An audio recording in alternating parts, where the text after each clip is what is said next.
نحمدہ و نصلی علی رسول الکریم اما بعد فاعوذ باللہ من الشیطان الرجیم بسم اللہ الرحمن الرحیم قل للمؤمنین یغضوا من ابصارهم ویحفظوا فروجهم ذلک ازکی لهم ان اللہ خبیر بما یصنعون صدق اللہ العظیم۔ قرآن پاک میں اللہ تعالیٰ نے ایمان والوں کو ارشاد فرمایا یغضوا من ابصارهم کہ وہ اپنی نظروں کو نیچا رکھیں وَيَحْفَظُوا فُرُوجَهُمْ اور اپنی شرمگاہوں کی حفاظت کریں۔ اسی طرح یہی ارشاد عورتوں کے لیے بھی ہے کہ وہ اپنی نگاہوں کو نیچا رکھیں اور اپنی شرمگاہوں کی حفاظت کریں۔ اس میں دو چیزیں ارشاد فرمائی گئیں، سب سے پہلے حفاظت نظر ہے اور دوسرا اپنے نفس کی حفاظت ہے۔ انسان جن فتنوں میں مبتلا ہوتا ہے ان میں فتنہ شہوت اس کی ابتدا دیکھنے سے ہوتی ہے اور انتہا زنا تک اور بدکاری تک جا پہنچتی ہے۔ اسی لیے ایمان والے مردوں کے لیے اور ایمان والی عورتوں کے لیے یہ اصول و ضوابط بنا دیے گئے کہ انہوں نے اپنی نظر کو کس حد تک رکھنا ہے اور کس طرح انہوں نے اپنی نظر کی حفاظت کرنی ہے۔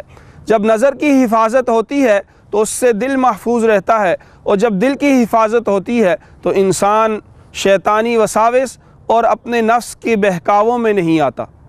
عورتوں کے بارے میں ارشاد ہوا وَقَرْنَ فِي بُيُوتِكُنَّ کہ وہ اپنے گھروں میں قرار پکڑے رکھیں، وہیں سکونت اختیار کریں۔ تو عورت کے پردے کے 3 درجات ہیں۔ سب سے پہلا اور اولا یہ ہے کہ وہ اپنے گھروں میں ہی قرار پکڑیں، اپنی چار دیواری کو ہی تحفظ کی جگہ سمجھیں اور اسی میں اپنی تمام ضروریات کو پورا کریں۔ ایسی عورت جو اپنے گھر کی چار دیواری کے اندر رہتی ہے، اپنی ناموس، عفت، عصمت کی حفاظت کرتی ہے، ایسی عورت تقرب الہی حاصل کرتی ہے، اللہ تعالیٰ کے قریب ہوتی ہے، اسے اللہ تعالیٰ اپنی ولایت کا حصہ عطا فرماتے ہیں۔ اور اگر کسی امر مجبوری کی وجہ سے باہر آنا پڑتا ہے، معاشرے میں جانا پڑتا ہے، یدنین علیہن من جلابیبہن تو وہ اپنے گھونگھٹ کو نیچے ڈال لیں اور پردہ کر لیں، اپنے چہرے کا پردہ کر لیں اور اپنے آپ کو مکمل طور پہ ڈھانپ کے پردے کے حصار میں اپنے آپ کو لے کر نکلیں، تاکہ کسی بد فطرت شخص کی نظر ان پر نہ پڑے اور کسی شریر کے شر کا شکار نہ بن سکیں۔ اور تیسرا درجہ یہ ہے کہ وہ اگر نکلتی ہیں، کہیں لین دین ہے، وَلَا يُبْدِينَ زِينَتَهُنَّ إِلَّا مَا ظَهَرَ مِنْهَا تو وہ اپنی زیب و زینت کا اظہار نہ کریں مگر وہ کہ جو بامر مجبوری ظاہر ہوتا ہے۔ حضرت ابن عباس رضی اللہ تعالیٰ عنہ ارشاد فرماتے ہیں اس آیت کی تفسیر میں کہ اس سے مراد ہاتھ ہیں، اور فتنے کا خوف نہ ہو تو چہرہ ہے۔ اگر فتنے میں مبتلا ہونے کا خوف ہے تو چہرے کا مکمل پردہ ہے۔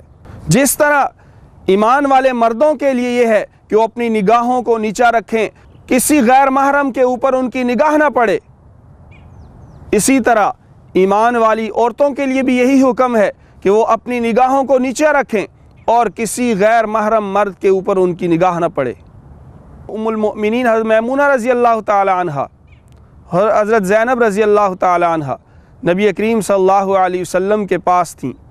حضرت عبداللہ ابن ام مکتوم رضی اللہ تعالیٰ عنہ نابینا صحابی ہیں، وہ تشریف لاتے ہیں تو آپ صلی اللہ علیہ وسلم نے ازواج مطہرات سے ارشاد فرمایا آپ پردہ فرما لیں۔ تو عرض کیا انہوں نے کہ یہ تو نابینا ہیں اور ہمیں پہچانتے بھی نہیں ہیں۔ آپ صلی اللہ علیہ وسلم نے انہیں ارشاد فرمایا آپ تو نابینا نہیں ہو۔ اس سے ہمیں یہ بات معلوم ہوتی ہے کہ جہاں پہ مردوں کے لیے، ایمان والے مردوں کے لیے، مومنین کے لیے پردہ ہے، وہاں مومنات کے لیے بھی پردہ ہے۔ اور جب آنکھوں کی حفاظت ہوتی ہے، دل کی حفاظت ہوتی ہے، تو وہاں پہ اس معاشرے میں، جس معاشرے میں پردہ ہو، جس معاشرے میں حیا ہو، وہاں وہ معاشرہ پرامن ہوتا ہے، اس معاشرے میں سکون ہوتا ہے، وہ معاشرہ اخلاقیات کی اعلیٰ قدروں پہ قائم ہوتا ہے۔ اور جہاں پہ عفت، عصمت، پردہ اس کو ترک کر دیا جائے تو وہاں پہ شرور و فتن، وہاں پہ لڑائی اور جھگڑے، وہاں پہ دشمنیاں جنم لیتی ہیں، وہاں پہ عزیز و اقارب کے درمیان جو پیار اور محبت ہوتی ہے، رشتوں کی پاسداری ہوتی ہے، اس کو ختم کر دیا جاتا ہے۔ اسلامی تعلیمات بہترین معاشرے کے قیام کا سب سے بڑا ذریعہ ہیں۔